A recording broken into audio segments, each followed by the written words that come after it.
Challenge versus threat, it's not the same, even if the magnitude of the problem is the same. And so putting yourself in a challenging, let's call it mind frame, you can't just do that by magic. Putting yourself in a challenging mind frame is much easier on you psychophysiologically, because you don't go into the generalized stress response to the same degree. And you're activating your exploratory and seeking systems, which are dopaminergically mediated and that involve positive emotion. So if you can face something voluntarily rather than having it chase you, it's way better for you psychophysiologically. So that's partly why, well, it's worthwhile to go find the dragon in its lair instead of waiting for it to come and eat you.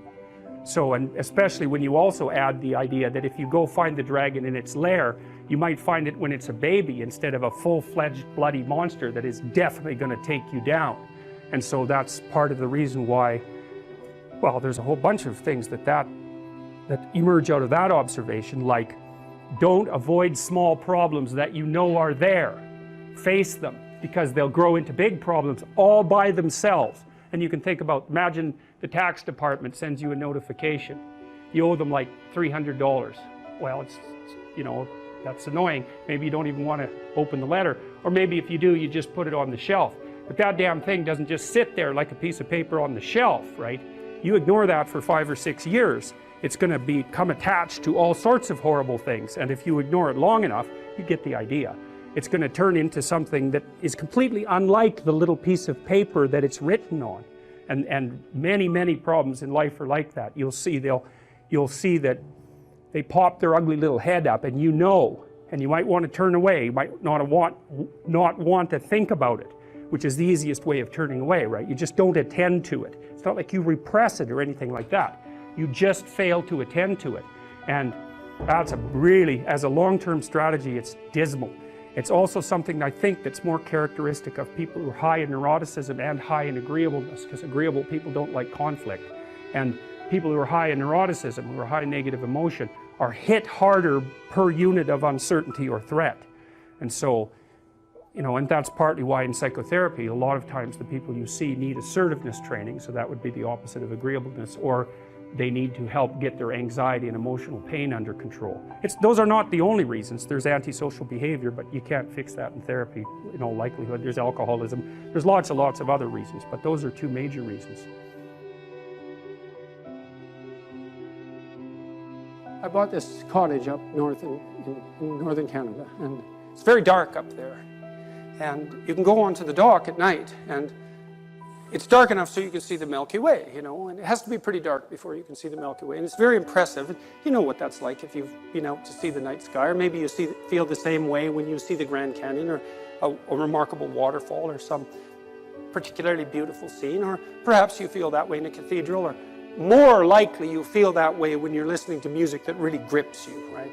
And it's all the same experience. It's an experience of awe, and it's way down low in your nervous system, like the orienting reflex. It's not a cognitive response precisely. It's a precognitive emotional response that signifies significance. And you look up at the night sky, and it fills you with a sense of awe. But it doesn't just do that. You see, it activates the impulse to imitate, which is a very deep motivation in human beings. We're unbelievable mimics. We mimic each other all the time, which is why we all use the same words, let's say. We're very good at embodying other people's embodiments. It's a particular talent that human beings have, and we're so good at that we imitate all sorts of things that aren't even human. And so then you view this expansive night sky, and a sense of awe fills you as you confront the infinite. And it calls to something inside of you that can master the infinite. And that's a form of imitation, right? To look into the darkest place, the most wide expanse possible, and to have something inside you respond that's capable of dealing with that. That's that instinct to imitate. And that's calling the best out of you, and that's why you love doing that. And it isn't just that you love it, it's that you cannot live without it. You cannot live without it. And I know so many of you, atheists or otherwise, you can't live without music. You think, well, why can you not live without music? And what is it calling to precisely? You know, that remarkable interplay of harmonious patterns, because that's what music is and that's what the world is. It's not objects, it's the harmonious interplay of patterns, and music reflects that, and then you orient yourself in your embodied manner to those patterns and dance along with the world, and that revivifies you. And if you're particularly good at, well, maybe you'll also attract a mate, and you want a mate that doesn't attempt to dominate you sexually during the introductory dance, right? You want a mate who will play along with you and match your movements to theirs, so that you can see that there's a harmonious interplay between the two of you as you meet in play, soul to soul, if you can manage it. And everyone knows that. And that capacity that's called out in the dance is the same capacity that's called out by the night sky, and it's the same thing that's represented in those Byzantine churches. You look deep enough into infinity and you find your destiny. And that destiny is everything you could be. And we all know that, because, and this is what men and women search for in each other. You know, if you're rejected by a woman, well, why is she rejecting you? Well, maybe her judgment is off, and that would be very, what would you say, convenient for you. But she's rejecting you because you are not all that you could be, and maybe not even all that you need to be. And so that's a very painful rejection, and it causes all sorts of tension between men and women. But, you know, women have a lot at stake in this game. And so they're looking for something, what? Powerful, dominating, brutal, terrible? No. Something perhaps capable of that. But even more important, capable of mastering it, right? And capable of singing despite that. We all know that's true, and the shame that men feel when they're rejected by women is precisely the shame that they feel at knowing deep in their heart that they have not lived up to what they are capable of being. And that harsh judgment that women lay on men, which, by the way, is part of our sexual evolution, because we were shaped by sexual selection, which, by the way, is the operation of consciousness on the structures of matter at the most basic possible level. Well, it's a terrible rejection, but it's a salutary rejection. And that process of differentiated choice has shaped us into what we are.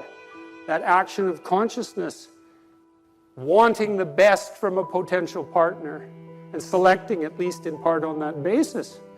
And men participate in that too, in the Meistersinger manner. You know, men aren't competing for dominance with each other constantly in a what, zero-sum game to achieve sexual dominance. There's an element of that, right?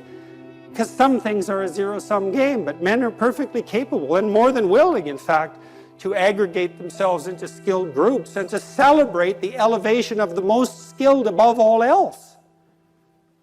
And so we see this cooperative venture between men and women over the longest run of possible time in producing some refinement of the human spirit in embodied form. And we want that from everyone. We require that from everyone. We're thrilled to the core of our soul when we encounter it in a conversation or in a course or in a work of art that calls to us in that manner. We need to know this increasingly. We need to know all this consciously. You know, we've acted it out. We've produced images to represent it.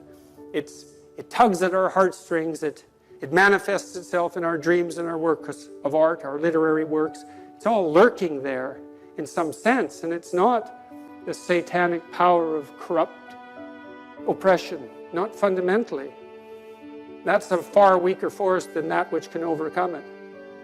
And everything around us would be nothing but hell if that's all there was. And everything around us is not only hell. You know, for fragile and broken creatures, ignorant to the core, we don't do too badly. And people are capable of a nobility, especially under the duress of suffering, that's virtually miraculous when you encounter it. And it's so heartening to see that, and you've seen it in the people that you love when they're going through terrible trials. You know, people become corrupt and embittered by their catastrophes, and it's no wonder.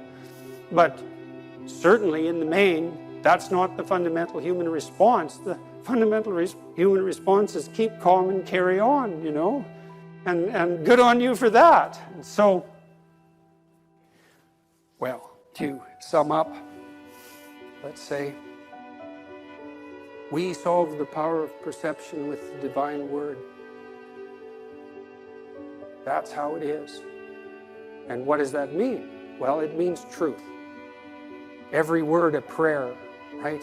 Every word a groping to find a firm foundation to stand on while you make your way through life. And every time you hear a conversation of that sort, or hear yourself participating in that prayerful process, orienting yourself to this highest uniting good, and using that to govern your utterance, it's balm for the soul.